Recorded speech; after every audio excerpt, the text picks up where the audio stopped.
La procession se déroulait dans le chemin creux, ombragé par les grands arbres poussés sur les talus des fermes.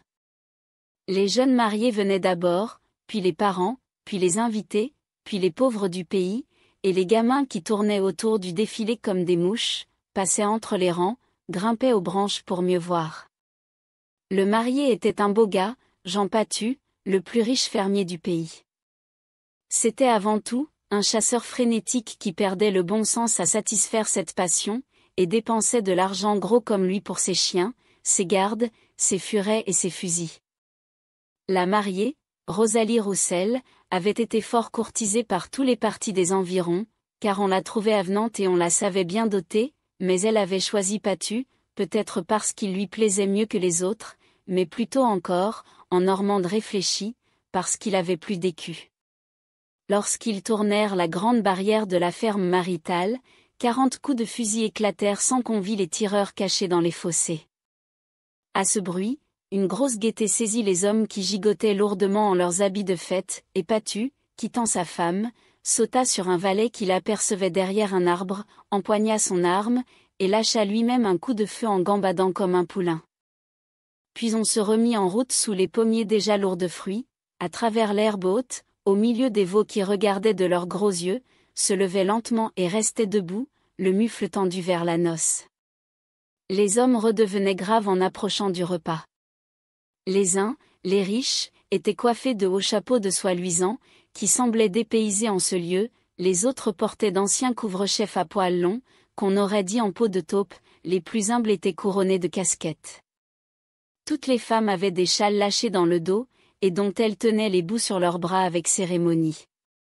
Ils étaient rouges, bigarrés, flamboyants, ces châles, et leur éclat semblait étonner les poules noires sur le fumier, les canards au bord de la mare, et les pigeons sur les toits de chaume. Tout le vert de la campagne, le vert de l'herbe et des arbres, semblait exaspéré au contact de cette pourpre ardente et les deux couleurs ainsi voisines devenaient aveuglantes sous le feu du soleil de midi.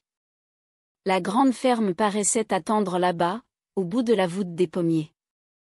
Une sorte de fumée sortait de la porte et des fenêtres ouvertes, et une odeur épaisse de mangeaille s'exhalait du vaste bâtiment, de toutes ses ouvertures, des murs eux-mêmes.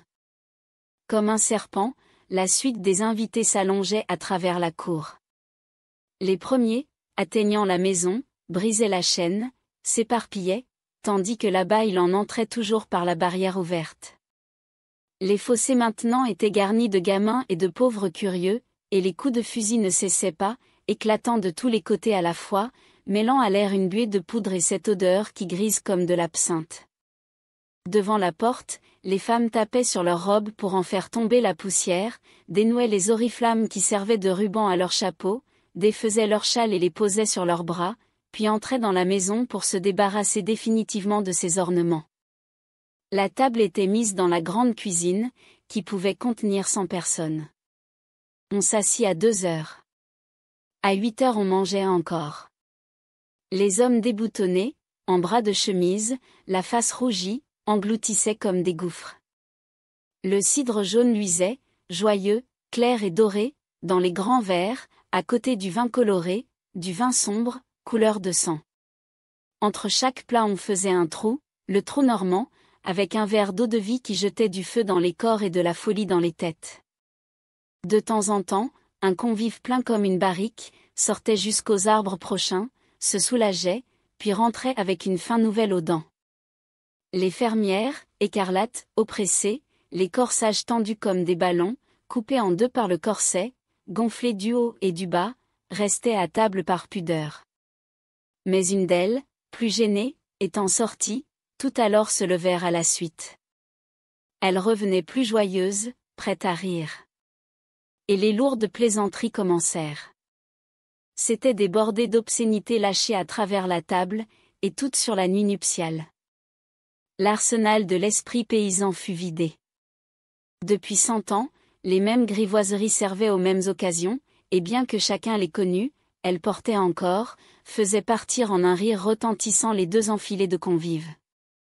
Un vieux à cheveux gris appelait, les voyageurs pour Mésidon en voiture. Et c'étaient des hurlements de gaieté.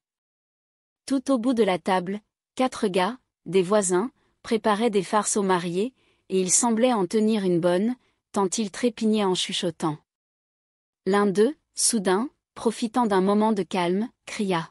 « C'est les braconniers qui vont s'en donner cette nuit, avec la lune qui a. » « Dis donc, Jean, c'est pas cette lune-là que tu guetteras toi. » Le marié brusquement se tourna. « Qu'ils y viennent les braconniers. » Mais l'autre se mit à rire. « Ah, ils peuvent y venir, tu quitteras pas ta besogne pour ça. » Toute la tablée fut secouée par la joie. Le sol en trembla, les verres vibrèrent.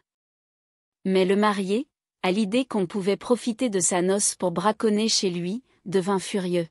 « Je te dis que ça, qu'ils y viennent. » Alors ce fut une pluie de polissonneries à double sens qui faisait un peu rougir la mariée, toute frémissante d'attente. Puis, quand on eut bu des barils d'eau-de-vie, chacun partit se coucher, et les jeunes époux entrèrent en leur chambre, située au rez-de-chaussée, comme toutes les chambres de ferme, et, comme il y faisait un peu chaud, ils ouvrirent la fenêtre et fermèrent l'auvent. Une petite lampe de mauvais goût, cadeau du père de la femme, brûlait sur la commode, et le lit était prêt à recevoir le couple nouveau, qui ne mettait point à son premier embrassement tout le cérémonial des bourgeois dans les villes. Déjà la jeune femme avait enlevé sa coiffure et sa robe, et elle demeurait en jupon, délaçant ses bottines, tandis que Jean achevait un cigare, en regardant de coin sa compagne. Il la guettait d'un œil luisant, plus sensuel que tendre, car il la désirait plutôt qu'il ne l'aimait, et, soudain, d'un mouvement brusque, comme un homme qui va se mettre à l'ouvrage, il enleva son habit. Elle avait défait ses bottines, et maintenant elle retirait ses bas, puis elle lui dit, le tutoyant depuis l'enfance, « Va te cacher là-bas, derrière les rideaux, que je me mette au lit. » Il fit mine de refuser, puis il y alla d'un air sournois, et se dissimula, sauf la tête. Elle riait, voulait envelopper ses yeux, et il jouait d'une façon amoureuse et gaie, sans pudeur apprise et sans gêne. Pour finir il céda, alors, en une seconde, elle dénoua son dernier jupon, qui glissa le long de ses jambes, tomba autour de ses pieds et s'aplatit en rond par terre. Elle l'y laissa, l'enjamba, nue sous la chemise flottante et elle se glissa dans le lit, dont les ressorts chantèrent sous son poids. Aussitôt il arriva, déchaussé lui-même, en pantalon, et il se courbait vers sa femme, cherchant ses lèvres qu'elle cachait dans l'oreiller, quand un coup de feu retentit au loin dans la direction du bois dérapé lui sembla-t-il. Il se redressa inquiet, le cœur crispé, et courant à la fenêtre, il décrocha l'auvent. La pleine lune baignait la cour d'une lumière jaune. L'ombre des pommiers faisait des taches sombres à leurs pieds, et au loin la campagne, couverte de moissons mûres, luisait. Comme Jean s'était penché au dehors épiant toutes les rumeurs de la nuit, deux bras nus vinrent se nouer sous son cou, et sa femme le tirant en arrière, murmura. « Laisse donc, qu'est-ce que ça fait, viens-t'en. » Il se retourna, la saisit, l'étreignit, la palpant sous la toile légère, et, l'enlevant dans ses bras robustes, il l'emporta vers leur couche. Au moment où il la posait sur le lit, qui plia sous le poids, une nouvelle détonation, plus proche celle-là retentit. Alors Jean, secoué d'une colère tumultueuse, jura, « Nom de D, il croit que je ne sortirai pas à cause de toi. » « Attends, attends. » Il se chaussa, décrocha son fusil toujours pendu à portée de sa main et comme sa femme se traînait à ses genoux et le suppliait, éperdu, il se dégagea vivement, courut à la fenêtre et sauta dans la cour. Elle attendit 1 heure, 2 heures, jusqu'au jour. Son mari ne rentra pas. Alors elle perdit la tête, appela, raconta la fureur de Jean et sa course après les braconniers. Aussitôt les valets, les charretiers, les gars partirent à la recherche du maître.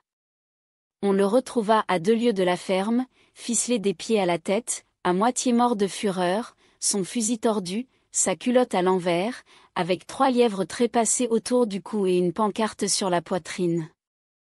Qui va à la chasse, perd sa place. Et, plus tard, quand il racontait cette nuit d'épousailles, il ajoutait, « Oh, pour une farce c'était une bonne farce. Ils m'ont pris dans un collet comme un lapin, les salauds, et ils m'ont caché la tête dans un sac. Mais si je les tâte un jour, gare à eux. Et voilà comment on s'amuse, Les jours de noces, au pays normand.